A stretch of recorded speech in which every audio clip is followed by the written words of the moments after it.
This is Corner Talk. What's going on, guys? It is episode 11. This is Corner Talk MMA. We're coming off the UFC Canada card.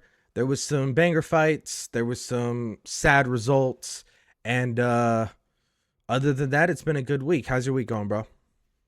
It's going pretty good. Can't complain, Thought it was cool. I got to see fighters ripping Zens in the cage, It was awesome, Definitely looking forward to getting this fight night over with, if I'm being honest, so I can watch JDM versus Prates. Well, since you wanted to bring it up, let's go straight into it.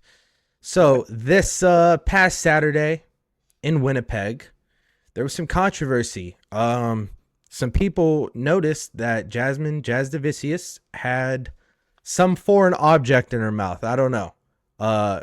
Maybe a Zin, maybe gum. I believe she told Ariel Helwani it was gum, but just to make it more exciting, I like to think that it's actually a Zin and she just didn't want to get in trouble. So that's kind of wild, to be quite honest. I think if they're doing Zens last weekend and we got drinking on the cage next weekend with Prates, then we're liable to see someone burn one in the cage this weekend, I mean, it's probably going to be Prates. Prates is probably going to just light up a ciggy in the corner and go to work if it makes it that far, because who knows? That fight's a banger. I'm excited for that. While we're on the topic, though, of Canada, obviously, in the main event, man, it was sad to see. I was at RAF, so I was kind of like trying to get signal. I had terrible signal in the arena in Philly, but I did get to watch a pretty good portion of this fight up to the end. And I was sad to see Gilbert go out this way, man. He's been one of my favorite fighters for a while. His fight with Usman was a banger. His fight with Colby Covington was a banger. And then, of course, Hall of Fame fight, his fight with Khamzat Chimaev. Probably the only guy that's really pushed Khamzat up to this point besides Usman.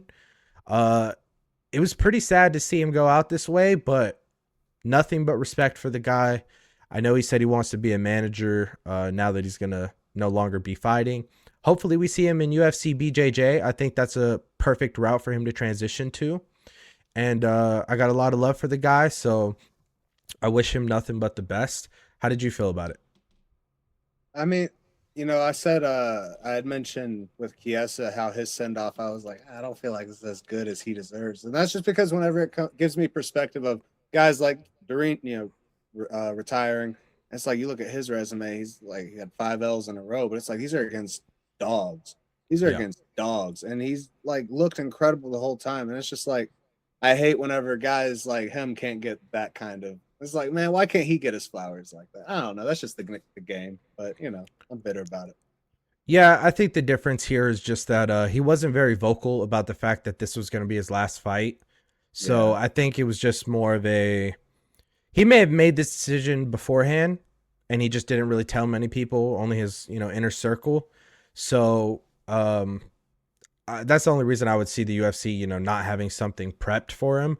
But I'm sure he's going to get his flowers by the UFC, probably at a later date or whatnot. But yeah, man, I wish him nothing but the best.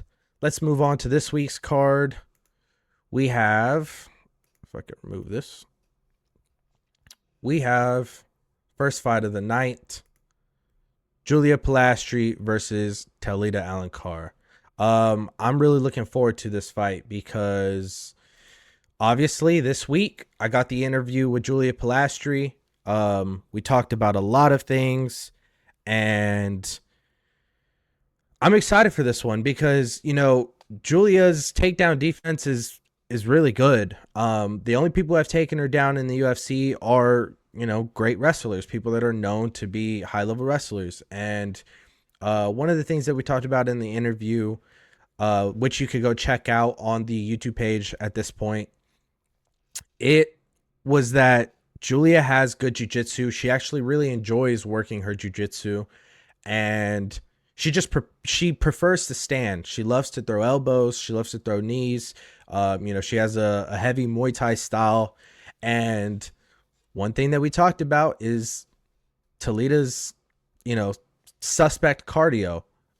Julia believes that, going into round 2, round 3, the cardio is going to not be in Talita's favor, and Julia says she's going to go for the knockout. She predicted a round 2 knockout for what it's worth. I'm excited for this fight, and yeah, let me know your thoughts on it. I think it's definitely her fight to win. She can she's younger, she's got the reach advantage, more active. Um Toledo, she's while she could potentially, there's a world where she could try and you nut sniff essentially. I don't see her being an elite level grappler enough to on this wrestling side of it to get it to the ground. So I think Julia will be able to maintain it, and potentially if she does get taken down, I think she could find a way to work through the cage and get back up. Absolutely. And another thing that I like to point out is Talita's age. She's Yeah. 35. She's getting up there. And I know women's MMA is a little different. It doesn't necessarily affect fighters as much as in the males divisions, but still something to keep an eye on. And yeah, man, I'm hyped for this fight. But let's move on. We have Max Griffin versus Victor Valenzuela. Um, I'm a fan of Max Griffin. Seems like a really cool dude. I like watching some of his sparring videos and stuff that he posts to his Instagram. He's had some tough fights, which you can't knock him for most of his losses in the UFC. They're good. They're against good competition. Victor Valenzuela, newcomer. I think this fight's gonna be competitive, but I don't know if it's gonna go the distance. I think that there's just gonna be a lot of aggression on both sides. I feel like Max has something to prove in this fight, and I think it should be a banger. How do you feel about it?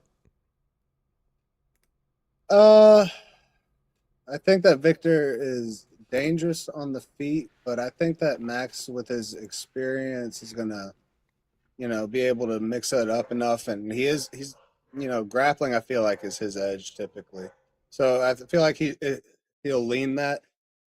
I hope he can get a submission. He's always posting jujitsu content and whatnot, showing off his transitions.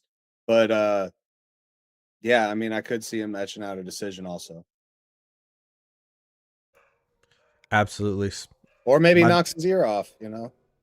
Yeah. My One of bad if you them hear my dogs in the background. probably my. This is all good. They're going crazy right now. Next fight we have Francis Marshall versus Lucas Brennan. Um, I think Francis Marshall is very good. He has a high ceiling. Um, obviously he got robbed in that Myron Santos fight, but the guy's got great boxing, good grappling. We saw that submission win in his last fight, and he's a good up and comer. I don't know too much about Lucas Brennan, but 11-2, pretty good record. He has a slight height advantage. Reach is almost the same. They're both around the same age. I just think that Francis is really coming into his own right now. Um, he looks great so far in the UFC now. It seems like he's mixing up his tools a lot better. The dude has great cardio as well. I think that this is Francis Marshall's fight to win. What about you? Yeah, I personally lean Marshall myself. I mean, I don't know too much about Brennan. No disrespect. I hope he goes out and gives an excellent performance, but I can't see how coming in off of losing in the PFL to fighting Marshall, who, as you said, he's really starting to find his stride. Not only winning in the UFC, but finishing in the UFC. I think that is definitely his night. Absolutely. Moving on, we have Jafel Filio versus Cody Durden. I'm a big fan of Cody Durden, man. I like the way he fights. I like his style. He's very aggressive. He likes to push forward. Unfortunately, sometimes it kind of bites him in the ass. Sometimes he gets too aggressive and he gets caught. But he's got good wrestling, grappling. Obviously striking. He's got power in his hands. Filio, on the other hand, he's heavy jiu-jitsu based, typical Brazilian, really. But the guy is slick, man. Like, he's very dangerous off his back. Good guillotines. Like, it's gonna be tricky, in my opinion, for Cody Durden. I know Cody took this on short notice. Um, I think that if Cody keeps this on the feet, he could probably win by decision. Uh, I just hope that he doesn't get too reckless. I hope that he doesn't make any mistakes because against Filio, that could cost you big time. What do you think about it? I agree. I mean, the thing about Durden is he fades pretty Mm-hmm. bad, and that's definitely not the world. Rolling yourself, being dead on the mat in the hands of a jiu-jitsu ace, that's not a good position to be in. So I could see Filio getting a sub.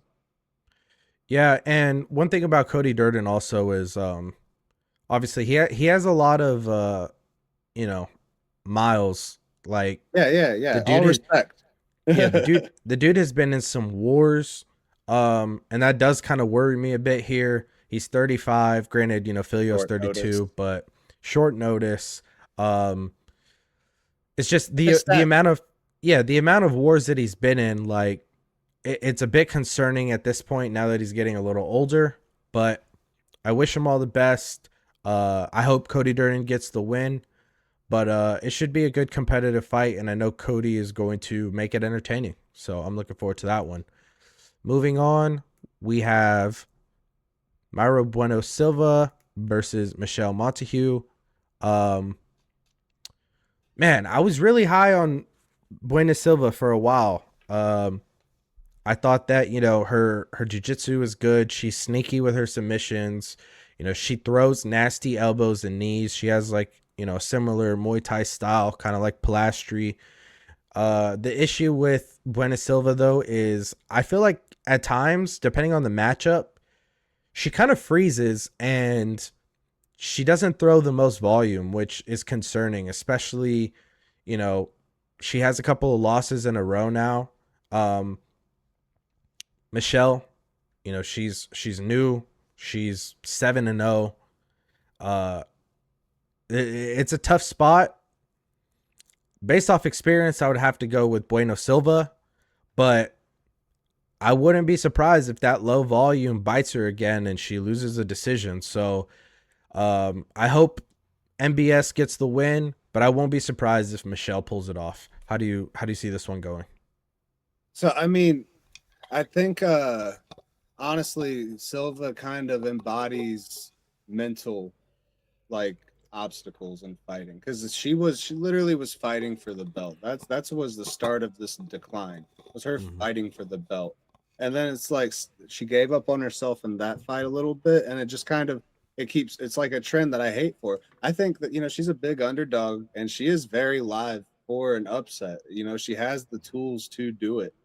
Mm-hmm. I do think that Michelle is probably going to win because Yeah, and mental's a huge part. yeah, and with the takedown average of 5 per fight, like MBS might spend most of this fight on her back or trying to get up. And if she keeps trying to get up, obviously it's going to wear on the gas tank. And, that's concerning for me. But it should be a good female fight. And I'm looking forward to it.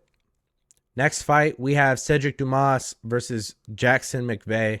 Um, this one to me is kind of like it's a clash of styles. It's the typical striker versus grappler, in my opinion. Um, all respect to Jackson McVeigh, but his striking does look a bit, unorthodox. It's not the sharpest, but he's got good grappling. He's got good takedowns, and he chain wrestles very well. On the opposite side, Cedric Dumas, heavy kickboxing base. His last loss against Dante Johnson, it just kind of exposed his grappling a bit, unfortunately, and I just see this as a fight where if Jackson can get the takedown, I feel like he's going to dominate a lot of control time if he doesn't find the submission. But that could be a bit concerning because late, I think Dumas, as long as he doesn't get too tired, could take over with his own striking. So striker versus grappler here. Based off what I've seen recently, I'm going to pick Jackson McVeigh by submission, but I won't be surprised if Dumas gets the knockout late. So, how do you feel about this one? No, I mean that's pretty accurate to how I feel too. I feel like Dumas, he could catch him potentially at the end, but I don't see it because Jackson McVeigh, even though he has been knocked out, he was who knocked him out, and it was late. I remember that. Mm-hmm. So like, yeah, Zachary Reese. It wasn't even a knockout; it was a sub. I don't see Dumas having the power to do it necessarily. If Zachary Reese had to get him by a sub rather than the knockout, just kidding. But and definitely, as you said, the grappling edge is going to go McVeigh. The Dumas is exposed, so I could see him either riding out into a decision or getting a sub. Yeah, this is a must-win fight for Dumas, honestly. And I spent some time around Dumas the previous year in Miami. I got to meet, his coaches. They're all great dudes. Um, but he's in a tough spot. Like he's got to win this fight or else, the UFC might cut him. So I think he needs to go out there and give it his all and get the job done. But moving on, we have Rodolfo Vieira versus Eric McConaughey. Um, Eric McConaughey, man, he's had moments where he actually looks very sharp, good striking. I know the guy has good wrestling as well. I've watched some of his tape, some of his training videos that he posts on social media. And Rodolfo Vieira's coming off of that, brutal head kick KO by Bo Nickel. But he also has a very high jiu-jitsu pedigree, and I don't know, man, like I feel like this is going to be one of those boring fights where Rodolfo Vieira is going to take him down and just kind of control him for as long as he can. And Eric is going to need to stop the takedowns. He's going to need to use his striking effectively, cut, angles, and maybe he can do it. Maybe Rodolfo's going to be a little gun shy coming off of that KO loss, but we'll just have to see. How do you think this one goes? I think Rodolfo, he's got to, if he doesn't put him away in the beginning, then McConaughey is going to be very live for a finish in the end. I think, as you said, he has had moments. He took Bicer into deep waters. That's Hamzat's boy that he trains with. Yeah, he looked great in the striking in that fight. I think, like I said, Rodolfo, every time I think of him versus Fluffy and just how hard he gassed in that fight. So I don't know. I could see Vieira, if he doesn't rack up 2 rounds of control and getting a decision that way or getting the sub, but I don't see him standing and striking and winning a decision that way or even getting the knockout. But, it's a fight. Anything's possible. Yeah, I think for me, the pick is Eric McConaughey here. Yeah, I would love to see it. I'd love to see him down and knowing he needs a finish and gets a late 3rd-round knockout. Yes, sir. Moving on, we have Marcus Buchecha versus Ryan Spann. I'm gonna be honest. I'm pretty confident here. I think that Ryan Spann, he's gonna be able to defend the takedowns against Buchecha. I think that even if he does get taken down, I think that he'll be able to kind of prevent any setups that Buchecha tries to get on him. I think that he's gonna be able to get back to his feet eventually, and I think that Marcus is gonna gas again. He showed so far in the UFC that he doesn't have the greatest cardio, at least in MMA. And even though he has a huge jiu-jitsu pedigree, it's not necessarily translating over to MMA at this point. And, Ryan Spann, also good grappler, has a lot of submission wins on his record, but he hits like a truck. And I just feel like Marcus, after, grappling for a round or two, I think he's going to be gassed. I think he's going to be exhausted. I see Ryan Spann taking over on the feet, landing big shots. So I'm going to pick Ryan Spann here by knockout, probably round 2 or 3. How do you see this one going? Absolutely. If Marcus doesn't get the sub round 1, then it's probably he's a dunzo for him.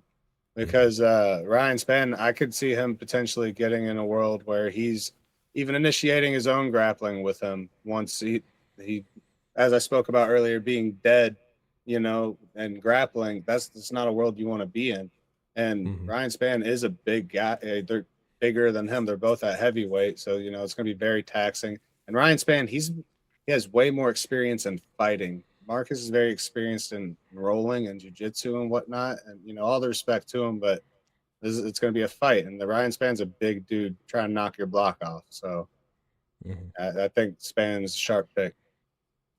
Absolutely. And I believe he's is he the underdog? Uh, let me see. Let's see. Yeah. Oh, that's crazy. Yeah, I would definitely take Ryan Spann here. I think that's where the value is. Or just play Buchecha, sub round 1 just to hedge a bit, but moving on, we have Montel Jackson versus Hani Barcelos. I'm not gonna lie, I'm not really too excited about this fight. Barcelos, he's kind of like the litmus test on if you should be in the UFC or not, and he's really at that gatekeeper role right now. The thing that always worries me in his fights is the age. He's 38 years old now. When I saw him in LA when he fought Peyton Talbot, I saw him during his weight cut, and dude, he looked terrible. He looked extremely sunken in. He looked extremely like pale. He just did not look healthy. And then he went out there and had the one of the best fights of his career. He completely derailed the hype train on Peyton Talbot by wrestling him for 15 minutes. Um, so that just goes to show you, sometimes looks are deceiving. Sometimes the age is deceiving. But Montel Jackson, dude hits like a truck. Um, it all just depends on can he stop the takedowns. And we saw what Davison Figueiredo did to him. I don't think he's going to be able to do that with Hani Barcelos either. I think that Hani is going to be able to take him down. I think he's going to be able to control him. And unless Montel gets a late KO, like, I don't know, man. I think I have to pick Barcelos in this one. How do you feel about it? 100%. Speaking of underdogs, Heoni at time of recording this is plus 150. I think that's absurd. Being in the apex, being in that smaller cage, Mm-hmm. world class jujitsu in Barcelos, Montel Jackson, he has outstanding wrestling, but he has shown that he's not really getting up if he gets taken down, which he can get taken down. And I do think that Heoni does.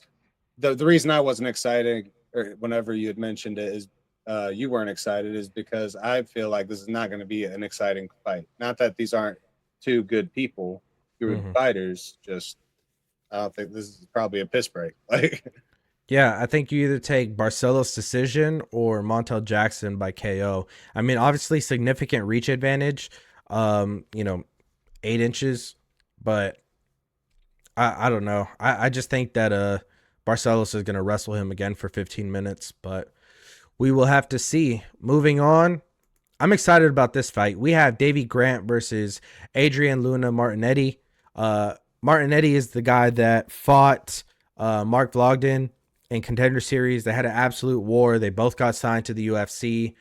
The only thing that I took away from that fight that does worry me about Martinetti is the striking defense. He got hit so many times by Mark, and Davy Grant can crack, man. This guy, even though he's older, he's 40 years old. The guy's still sharp. Um, only way you really can beat him is if you put him out like Charles Jourdain did. I don't know if Adrian's going to be able to do that, but I do know that Adrian throws lots of volume. Um, Another thing you have to worry about with Davy Grant is he throws up slick submissions. He's got good grappling as well. So I don't know, man. I want to take the shot on Davy Grant. It's just the age scares me. Coming off that brutal knee to submission loss to Charles Jourdain kind of scares me. And on the flip side, I think Martinetti, the way he gets it done is probably by decision. So I don't know if I'm gonna really like gamble on this fight, but I think it's gonna be a banger, and I'm excited for it. How do you see it going? give me the guy that's got everything to gain and nothing to lose in Adrian. I mean, Mm-hmm. Davey, he's getting up there. He's got the experience. He's got the stories. And I mean, he was pressing Charles. That's part of what led to the demise. That's what Mm-hmm. made he so effective was his pressure. So I do think Davey. There's a world where Davey gets it done, but I'd like to see Adrian. I think it's his time. But yeah, I'm not betting on it. Yeah. Should be a banger. I'm looking forward to it. Next, we have Rafa Garcia fighting at California Bloodlines Gym, Cub Swanson's gym. For those of you who aren't familiar yet, got to meet Rafa in Miami. Well, I wouldn't even say meet. Him and Dan Argueta were in the elevator as I was like lugging my luggage upstairs to the room. But they were nice. We had like a quick chat, and yeah, man, I like what Bloodlines is doing over there. They have a lot of killers over there. Danny Silva, Jalen Turner. I saw Peyton Talbot was over there. There's a lot of guys that are training there that are very high level, and that's a gym to definitely watch in the next year or two. But he's facing Alexander Hernandez.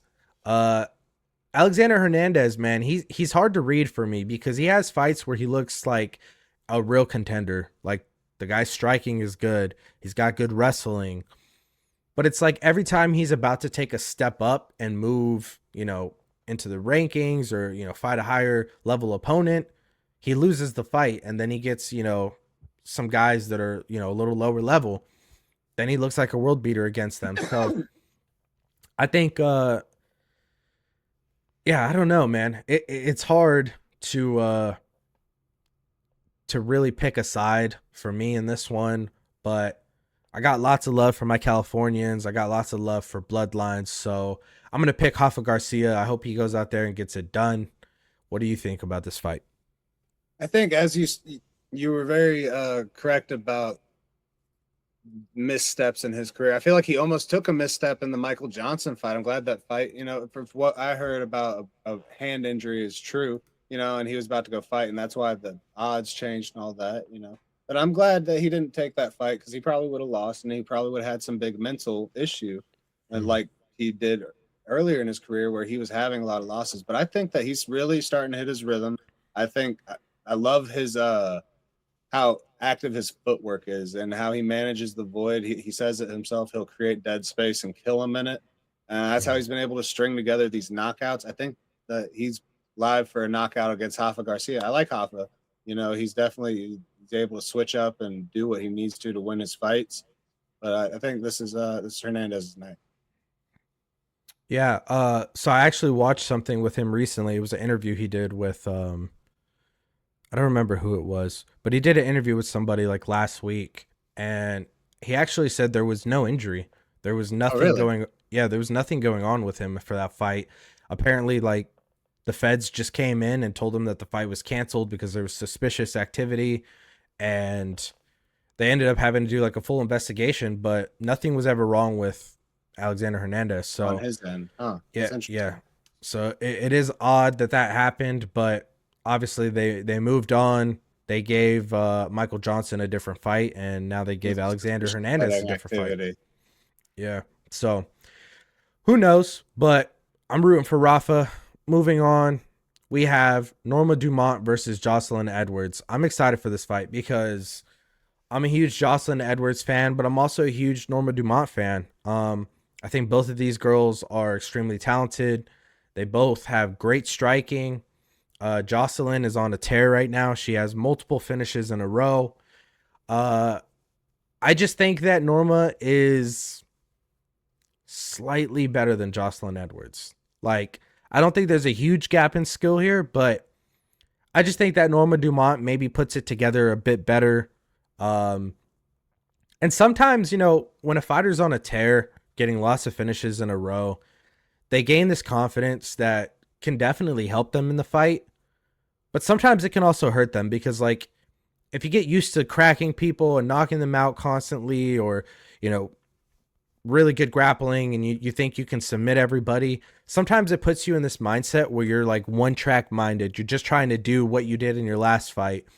And I feel like Norma Dumont is the worst opponent to have if you come into this fight with that mindset. Like, I'm not saying Jocelyn Edwards will, but it's something that happens pretty frequently in the UFC. And if she comes in here and just becomes extremely aggressive off the jump, tries to get a knockout or whatever the case may be, I think Norma Dumont is just going to be able to use her experience, her skills, I think she's going to be able to use that to her advantage. So I like Norma Dumont in this spot. How do you see this one going? Uh, I disagree, but not confidently. If I'm being honest, I Mhm. just, I not that I don't think that Norma is very talented and a great fighter. I think that she was her last one. She was on the right end of a decision that she shouldn't have gotten because she can be controlled. Mhm. And I think that that's something that maybe Jocelyn, she's really shown that she's taken a turn lately, not only able to win fights, but finish them. And I think that if at the very least, she can probably know that she could control Norma. And I mean, not saying that I'm encouraging her to just do some boring wrestling or something, but maybe even effective wrestling. I do see a world where Jocelyn's able to edge out a decision. I And actually plus, think she is big. Norma.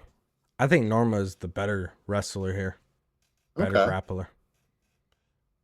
Most of Jocelyn's, losses early in the UFC were to people who out wrestled her because she doesn't have the highest level of wrestling, in my opinion. But I feel like every time I'm thinking back on her wrestling, I'm seeing her being on the better side of like a clinch scenario in the cage. Like, and she's that's very good. Like, I see her on the top too a lot. I don't yeah, know. that's how she's lost some of her fights. But they also feed her a lot of strikers, so that's where she ends up using her wrestling to obviously have an advantage. But should be a good female fight. Right. Moving on, we have the main event. We have Aljamain Sterling versus Youssef Zalal. How do you feel about this one? Personally, I love that Zalal is having he's been on his little tear lately. He's been finishing people, winning fights, and I love that, especially coming from a story of being cut and Mm-hmm. coming back to the UFC. But Aljamain, that is a dirty man on the ground. I say that like in a good way. Like he Yeah. is awesome. He is outstanding in wrestling, and he's very accredited champion. Mm-hmm. And even if he wasn't just doing his grappling, which I'm sure he's not going to just grapple the whole time, his striking is pretty good too. And in the smaller cage, I can see Aljamain, being able with the 5 round experience to Zalal, who hasn't gone 5 rounds, who's going to be trying to throw submissions up. That means he's going to be susceptible to his falling into Aljamain's game plan. Essentially, I Mm-hmm. feel like this is Aljamain's night for sure. Yeah, man, I agree. And I just feel like I've heard a lot of stories about Aljamain training with Zalal multiple times in the past, and it seems like it's always kind of gone Aljamain's, way. I think that Sterling, he just has the much better resume. If you look at the guys that he's fought compared to Zalal, like it's just way more impressive on Sterling's side. Uh, his striking is getting better, but I do give the edge to Zalal there. I just think that wrestling wise, Sterling's wrestling is probably significantly better than Zalal's. I think that if Zalal decides he wants to grapple here, I think that it's not going to be as beneficial. I think that Sterling will be able to get the better out of the scrambles. And, at plus money, Aljamain Sterling is calling my name. So I'm going to have to pick Aljamain Sterling. But hopefully, there's no major injuries in this camp. Aljamain is 36 years old, so that is a bit concerning. But I like Youssef Zalal. He seems like a good guy. He's put on some great fights recently. I just have to pick Sterling. Agreed. But that is the UFC Apex card this weekend. I'm looking forward to it. I think that there's some really good fights. And soon as that's over, next week we Heat. have Prates and JDM. You gotta be up at like 2 in the morning to watch it. It's crazy.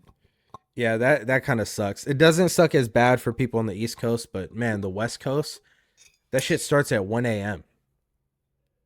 Yeah, I'm pretty sure it starts at 2 my time. I'm central. Probably. I think it starts at 3 a.m. for me. So I'll be up. Don't get me wrong. I will be. I Yeah, guess I'm going to bed early Friday night, but have to. We got to be responsible MMA fans. absolutely. But I'm excited for that fight. I think it'll be a banger. Do you have anything else you want to talk about before we wrap this up? No, man, just great to have another episode with you. Always a pleasure talking with you guys. Thank you guys for tuning in and listening to us. Be sure to tell your mom about us, like and subscribe. You know, do the thing.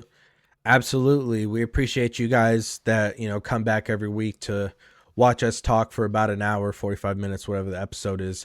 And hopefully we have some big things coming. I'm looking forward to it. We did just do an interview with Julia Pilastri, so that's on the channel right now. Go watch that video. Give us a like. Subscribe if you're not subscribed already. Follow us on Instagram. I'm at UFC Pat, and this is UFC Zach. And we appreciate your time, and we hope to see you guys next week.